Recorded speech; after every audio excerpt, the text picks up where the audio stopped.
పేరు ఆశ. నేను మా అభిప్రాయాన్ని నేను ఇప్పుడు పెదకొండపాలెంలో చెప్తున్నాను. నేను మా స్టూడెంట్స్ గురించి చెప్పాలంటే ఒక్కరి గురించి కాదు, అందరి గురించి చెప్పాలి.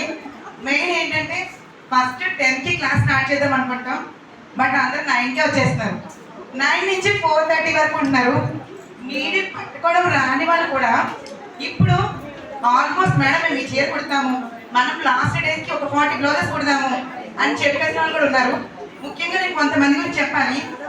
మేము ఫస్ట్ డే ఒక అమ్మాయిని తీసేద్దామని నార్మల్గా అంటే అనుకున్నాము, బట్ ఆ అమ్మాయి కూడా ఇప్పుడు స్వాతి అని నుంచి ఫస్ట్ మేము అమ్మాయిని ఇప్పుడు ఆ అమ్మాయి సార్ మేము ఎంత హ్యాపీ ఫీల్ అవుతున్నామంటే మా స్టూడెంట్స్ విషయంలో. నిజంగా నేను ఫస్ట్ వెళ్ళేటప్పుడు ఏ ఊరైనా మాకు కొత్తగానే ఉంటుంది. వెళ్ళేటప్పుడు స్టార్టింగ్ డే నేను భయపడుతూనే వెళ్ళాను, ఎలా ఉంటుందా కొత్త ట్రైనింగ్ కదా ఎలా కుడతారా అని. బట్ నేను మా స్టూడెంట్స్ అందరి గురించి ఒక్కసారి కాదు 8 సార్లు చెప్పినా నాకు ఎంత సపోర్ట్ చేస్తున్నారంటే వాళ్ళు. వెళ్ళిపోండి నేను పంపించేసిన మేడం ఈ కొంచెం కొట్టేద్దాం మేడం, ఈ కొంచెం కొట్టేద్దాం మేడం. లంచ్కి కూడా హాఫ్ అన్ అవర్ 1 అవర్ చెప్తే హాఫ్ అన్ అవర్ 20 మినిట్స్ వచ్చేస్తున్నారు. నాకు మా పిల్లపని వాళ్ళు అందరూ చాలా సపోర్ట్ చేస్తున్నారు. ముఖ్యంగా భవాని మా అసిస్టెంట్, తను కూడా చాలా.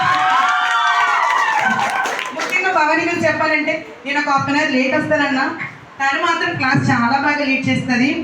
నెక్స్ట్ మా సార్ ఆదిత్య సార్ సార్ ఇంకా మెటీరియల్ అవసరం అనగానే సార్ రెడీ ముందే అంటారు, ఆశకరికి వచ్చేయండి నేను తెచ్చిచ్చేస్తానండి. సో మాకు ఇంత ఆపర్చునిటీ ఇచ్చినందుకు ముఖ్యంగా గవర్నమెంట్ వాళ్ళకి అలాగే ఆదిత్య సార్కి, ఇక్కలరి ఫౌండేషన్ వాళ్ళకి చాలా థ్యాంక్ యూ.